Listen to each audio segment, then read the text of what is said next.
Hindi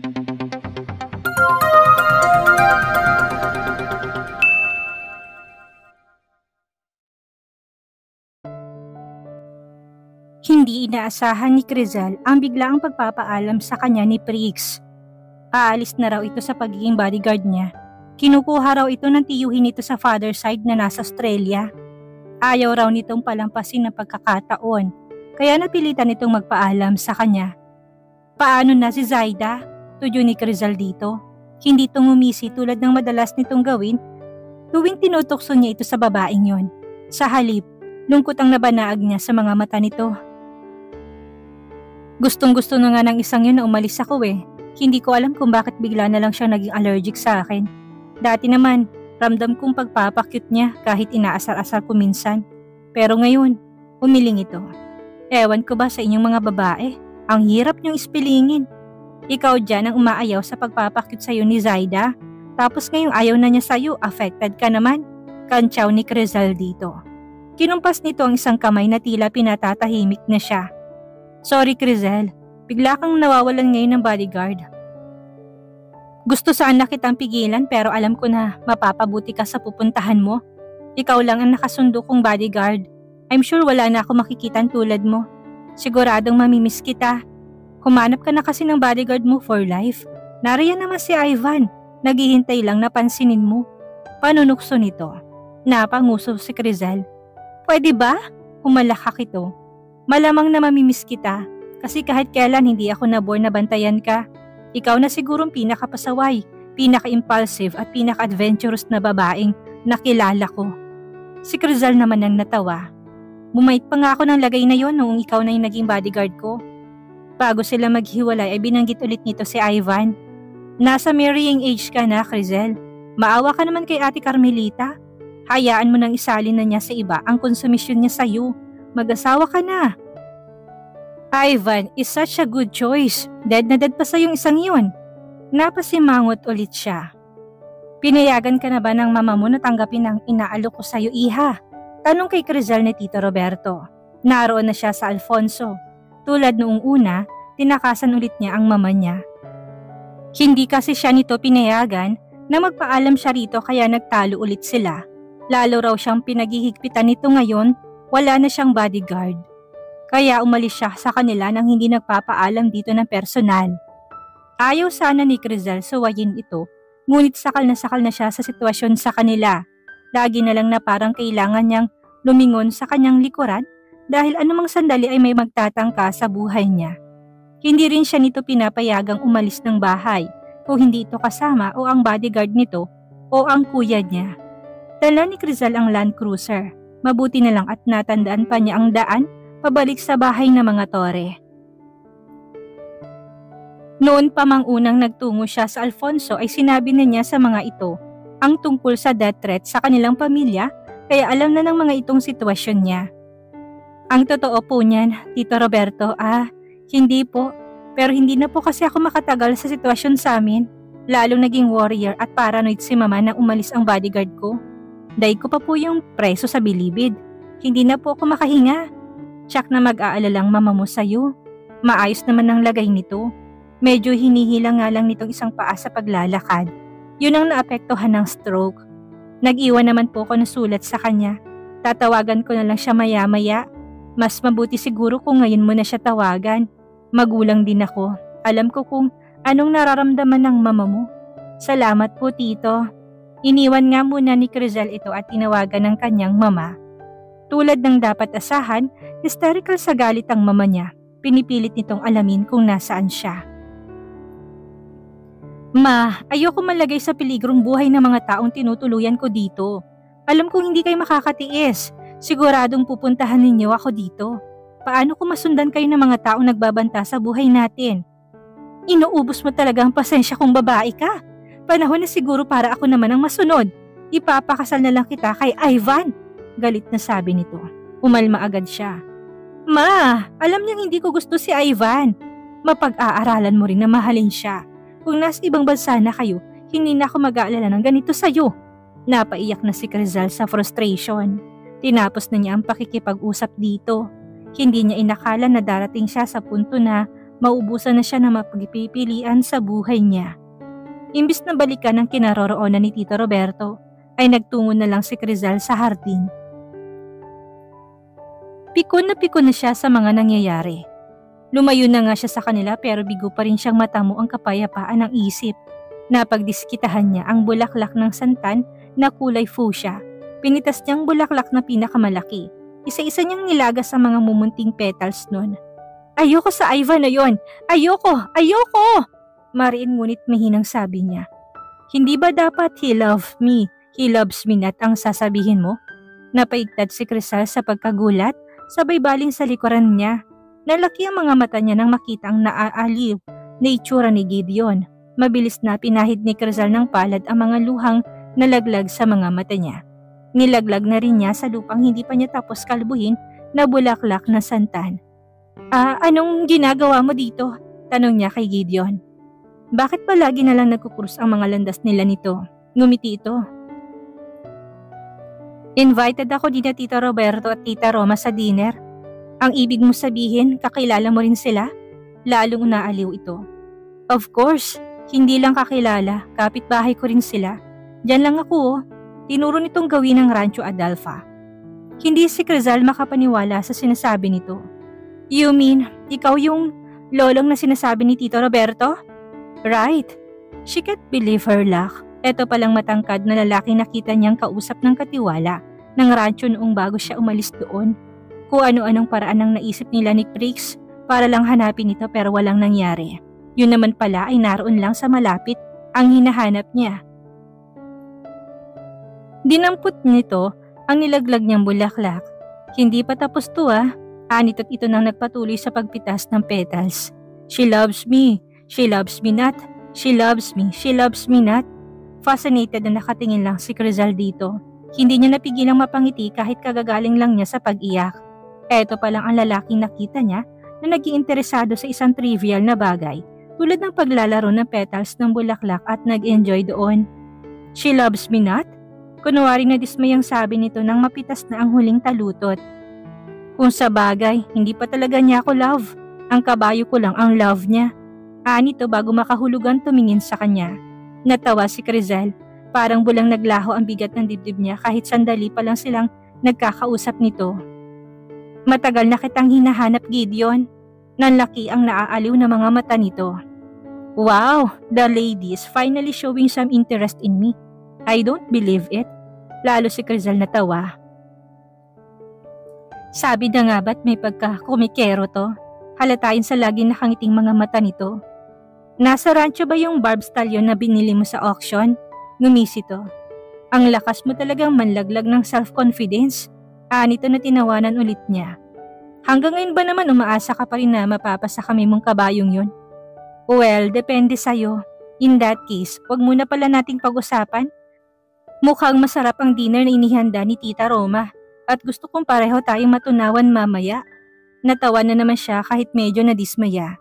Nararamdaman ng dalaga na hindi talaga nito ipagbibili sa kanya ang kabayo. Tinawag sila ni Tita Roma. Magkasabay na silang pumanhik sa bahay nito.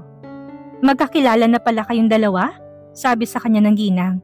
Opo tita, nagkita kami sa auction ng kabayo sa Manila a few months before. Really? Tila nasisiyahang sabad ni Tito Roberto. Tingnan mo nga naman, dito pa kayo nakita sa Alfonso. That's a good sign. Nahinigan agad ni Crizal ang pagmamatchmake nito sa kanila ni Gideon. Well, ngayon nakilala na niya kung sinong lolong na inirereto nito. Interesado na rin siya. Interesado. Overwhelmed si Crizal sa pangrereto ng mag-asawang Roberto at Roma sa kanya kay Gideon. Sandali lang silang sinamahan ng mag-asawa sa garden set para magkape pagkatapos ng hapunan.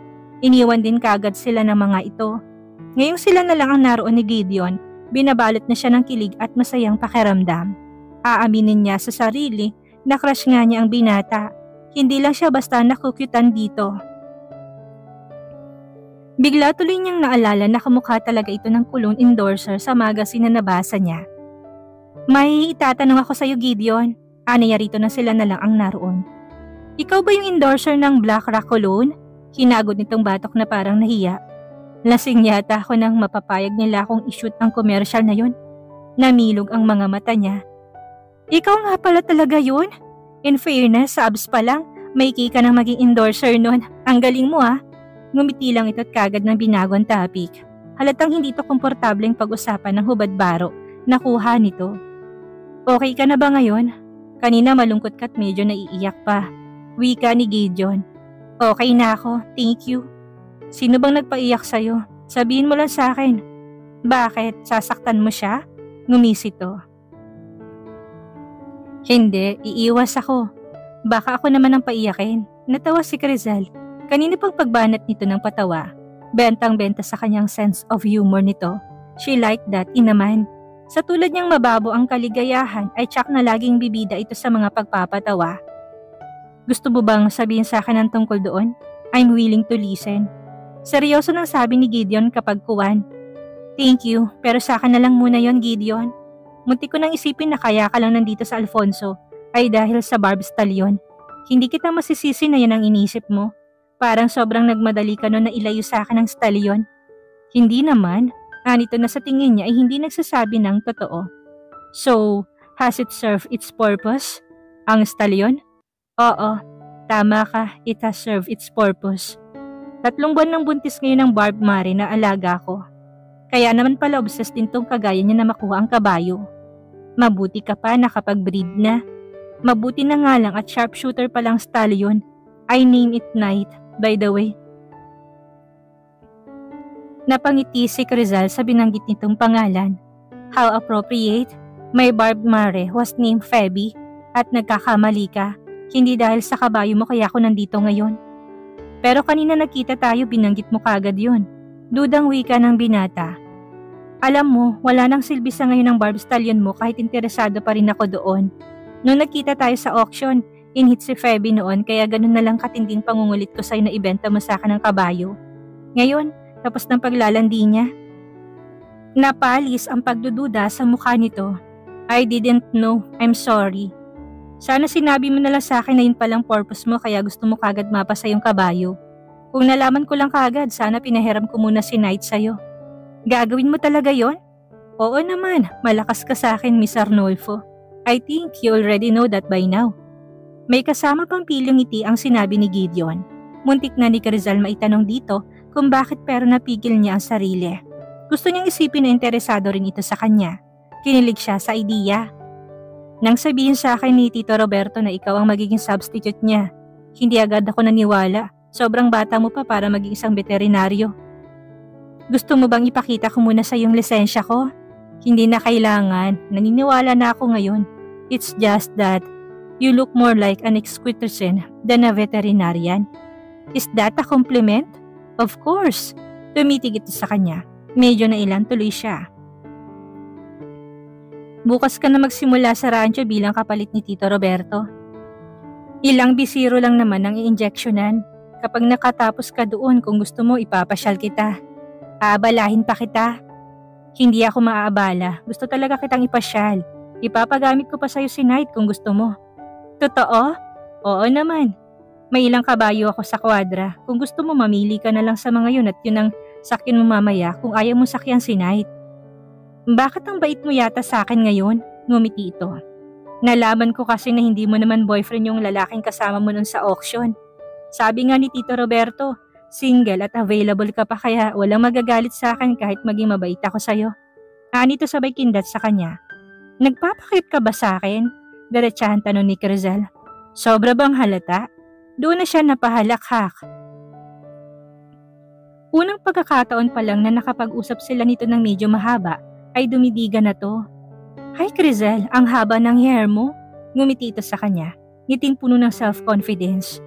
I like you, you know? Kahit medyo malakas ang dating mo, gusto kita. Umawang ang mga labi ni Crizal sa sinabi ni Gideon. Kinabukasan ng umaga ay nagtungo si Crizal sa Rancho Adalfa. Yun ang unang araw ng pagsisimula niya bilang veterinaryo doon. Nang hinayang siya nang sabihin ng katiwalang si Kuya Susing na maagang umalis si Gideon. Hindi pala sila makakapamasyal nito tulad na napag-usapan nila na nagdaang araw. Inasistihan siya ng katiwala at ng isa pang tauhan doon nang simulan na niyang ineksyonan ang mga bisiro. Pagkatapos ay nagtungo sila sa pen ng mga bakang iluluwas kinabukasan para inspeksyonin ang mga yon. Sobra ng mahigit 2 inches ang isang ito, Kuya Susing, sabi ni Crizal sa katiwala habang nakatuntong siya sa bakal na tuntungan. Nasa 11 baka na siya sa pen na pinagdalhan nito sa kanya. Sige doktora, papalitan ko na lang isang yan ng baka doon sa kabilang pen. Kinuha nitong baka at nilabas ng pen. Hindi pa siya nakakalipat sa kasunod na bakang susukatin niya nang muling bumukas ang pen. Paglingon niya, hindi pala si Kuya Susing ang pumasok doon, kung hindi si Gideon. He looked so fresh and so gorgeous that her heart skipped a beat when their eyes met. Nawalan siya ng panimbang sa pagkagulat. Naibuka niya mga braso niya sa pagsisikap na maibalik ang balanse niya, ngunit talagang hindi na niya kayang ibalanse ulit ang sarili niya. Tumitiling bumagsak siya, ngunit hindi ang matigas na concrete floor ang sumalo sa kanya, kung hindi ang matitipon ng bisig ni Gideon.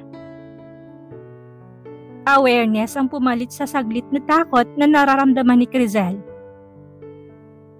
Nanuot sa ilong niya ang masarap na amoy na gamit ng men's cologne ni Gideon. Lahat ng senses niya ay bukas sa mga sensasyong nililikha ng pagkakalapit nila. Ang init ng katawan nito, ang mabilis sa tibok ng puso nito, kung saan nakadikit ang isang braso niya, ang marahang sumpit ng mabangong hininga nito sa mukha niya, ang intensidad ng mga mata nito nakatutok sa mga mata niya at ang palad nitong tila tinutulayan na nakakakuryenteng puwersa na kumalat kaagad sa katawan niya. Ungol ng baka ang nagpabalik sa wisyo ng dalaga. Mabilis siyang kumawala sa mga bisig nito. Ah, salamat. Nasalo mo ko. Si Kuya Susing na lang sanang pinagsukat mo ng mga baka. May tuntungan ka nga, mabuhay naman ng mga tuhod mo. May pananaway sa tono ni Gideon. Naging formal din ang anyo nito. Kasalanan ko ba kung nagulat ako sa biglang pagdating mo? Ganti ni Crizal. Nagpasalamat na siya dito at lahat, pinagalitan pa siya. Ayoko lang namang madisgrasya ka. Kung kailan narito ka sa poder ko at ina-expect ng lahat na maalagaan ka rito, saka ka pamuntik na mahulog. Nag-aalala lang naman pala ito sa kanya. Nakakatensyon naman kasi ang eksena kanina. Ay, akala ko sa pelikula at nobela lang nangyayari itong sinasalo ng bidang lalaki yung mahuhulog na bidang babae. Posible rin palang mangyari yung sa totoong buhay. Ay, nakakakilig. May sinasabi ka? Napabalik ang tingin ni Crizal dito. Ha? Oo, wala. Para kasing gumagalaw ang bibig mo pero wala namang sound. Ayun ba? Epekto na siguro yun ang pagkagulat ko kanina. Ang babaw yata ng alibay ko. Ngiting-ngiting tumangulang ito. Sige, hindi na kita istorbohin. Si Kuya Susing ang pagsusukatin ko. Pero mas gusto ko ako magsukat. Simpleng bagay lang yon. Nagulat lang talaga ako kanina kaya... Okay, kung magpipilit ka ng ituloy ang pagsusukat ng mga baka, babantayan na lang kita. Saad ni Gideon. Hindi si Crizal nagsalita, siguradong mako-conscious naman siya kapag ginawa nito yon. Gusto niyang ideyang nasa tabi lang niya ito at nakikipagkwentuhan sa kanya. Pero baka magkandamali-mali siya sa ginagawang pagsusukat at pag-inspeksyon kapag ganun ang ginawa nito. Gusto pa naman niyang maging impressive ang performance niya sa rancho nito. At higit sa lahat, baka magkasalabit ang mga paa niya sa pagka-conscious. Madisgrasya pa siya ng tuluyan. Okay, you won? Si Kuya Susing na nga lang ang pagsusukatin ko ng mga baka. Lumawak ang ngiti nitong may pagkapilyo. Good, iiwan na muna kita. Mag-iingat ka na ha. Muntik na siyang magsuon. Napalambing kasi ang tono ni Gideon nang sabihin nitong, mag-iingat ka na ha. Gusto pa sana niyang manatili ito doon. Hindi na kasi nito inulit ang alok nito na ipapasyal siya. Nakalimutan na yata nitong tungkol doon. Bumalik si Kuya Susing. Kinuha agad nito sa kanyang panukat. Doktora, ako na lang daw magsusukat, sabi ni Boss Lolong. Inabot niya ritong panukat nang matapos sila'y pinigilan siyang umalis ni Kuya Susing. Bilin sa akin ni Boss Lolong na doon ka raw tumuloy sa kwadra. Pumili ka raw ng kabayang gusto mong sakyan. Nagbunyi ka agad ang kalooban ni Crizal, tuloy pa rin pala ang pamamasyal nila. Nasa siya kuya? Nagkibit balikat lang ito sa kamisteryosong ngumiti sa kanya. Napangiti na rin siya. Kumalat na rin yata hanggang doon ang matchmaking fever. Tuwang-tuwa si Crizal nang makita ang mahabang kwadra ng Rancho Adelfa. Marami palang kabayo doon. Lahat ay pawang magagandang stock. Karamihan ay Arabian pero meron ding Paso Fino, Russian Tatter at Irish Sport Horse. Nakita niya isang tauhan doon na abala sa pagbabrush sa katawan ng kabayo. Nilapitan niya to. Ang gaganda ng mga kabayo niyo dito, kuya. Matagal na bang nagbibreed ng mga kabayo si Gideon? Huminto ito sa ginagawa at umunat mula sa pagkakayo ko. Opo, ma'am. Napahagikik siya sa pagkakita sa komikal na ngiti ni Gideon. Eto palang kausap niya. Napagkamalan niya itong tauhan ng rancho. Hindi kasi kagad niya ito nakilala dahil bukod sa natatakpan ito ng katawan ng kabayo, ay naka-t-shirt na lang ito ngayon. Bakit kasi hindi ka nagsasalita dyan? Kinuha nitong long sleeves nito na nakasabit sa dingding at sinuot yon. Gusto ko lang bigyan ng oras para makita mo at maasa sa mga kabayo dito. They're all good. Hindi ako makapaniwala na may tinatago kang ganito kagandang stock ng kabayo dito sa rancho. Bata pa lang ako, habi ko na mangolektan ng mga kabayo. Namana ako siguro sa papa ko ng hilig ko nyon. Alam mo, hanga ako sa'yo. Bihira sa babaeng tulad mo nakaka-appreciate ng iba't ibang klase ng kabayo. I love them. They're all beautiful. I feel honored na makita sila ng malapitan. Halatang nasiyahan ito sa sinabi niya. Alam ko na may special bond ka sa mga hayop, pero ngayon ko lang napatunayan na kabayong pinakapaborito mo sa lahat. So, nakapili ka na ba ng sasakyan natin? Natin? Oo, nakangiting sagot ni Gideon. Gusto ko yung Arabian doon sa pangalawang stall. Good choice. That check. Ito na mismong naglagay ng siya ng kabayong pinili niya. Bakit pandalawa ng saddle na nilagay mo? Dahil tayong dalawang sasakay sa kanya. May pagka-wild si Shek, mabilis siyang tumakbo pero mahirap i-handle. Ayoko madisgrasya ka. Hindi kaagad si Crystal nakakibo. Nakakaasiwa yata na magkadikit silang uupo sa likod ng hayop. Ngunit nang isampa siya nito sa likod ng kabayo, ay sa hulihan siya nito pinuwesto. Siya palang yayakap dito.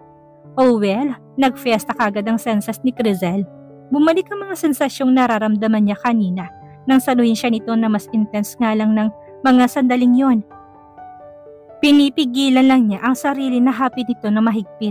Baka mahalata nito na nagsasamantala na siya. Ngunit, nang bumilis ang takbo ni Shek, nakalimutan na niya ang mga inaalala. Humigpit ang pagkakakapit niya sa katawan nito. Pakaramdam niya'y inililipad sila ni Shek. It felt like gliding in the air. Kumbaga sa swan, napaka-graceful ng flight nito kahit napakatulin ng takbo. Isang mataas na burol ang pinagdalhan sa kanya ni Gideon. Nilingon siya nito nang huminto na ang kabayo. Natakot ka ba sa bilis ni Shek? Malambing na tanong nito. Muntik na siyang mapasinghap dahil napakalapit lang ng mga mukha nila sa isa't isa. Kaunting lapit pa niya rito ay magdidikit ng kanilang mga labi. Ito was a heady feeling. Pati boses niya hindi na niya makapa kaya umiling lang siya bilang tugon. Pwede mo na akong bitawan, nakahinto na tayo. Nito napili na naman ang pagkakangiti at ang kislap ng mga mata.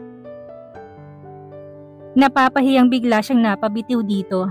And don't look at me like that. I might be tempted to kiss you.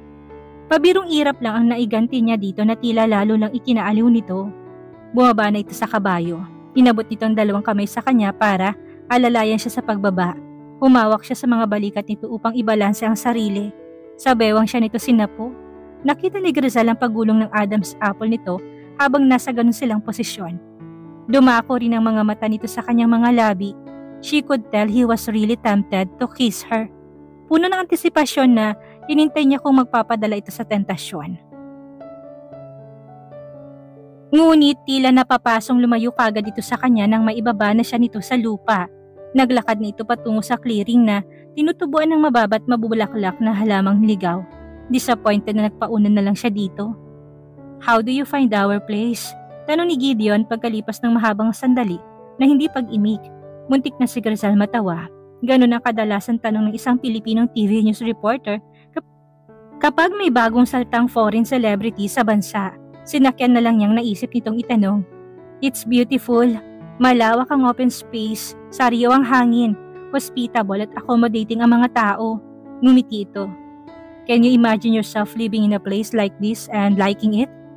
Hay, ayaw talagang tumigil ng lolo sa mga tanong na pang showbiz. Bakit may tatanong? I'm just curious. Tingin ko kasi sa'yo city girl ka at hindi mo magugustuhan tumira sa ganitong lugar. That definitely wasn't a compliment.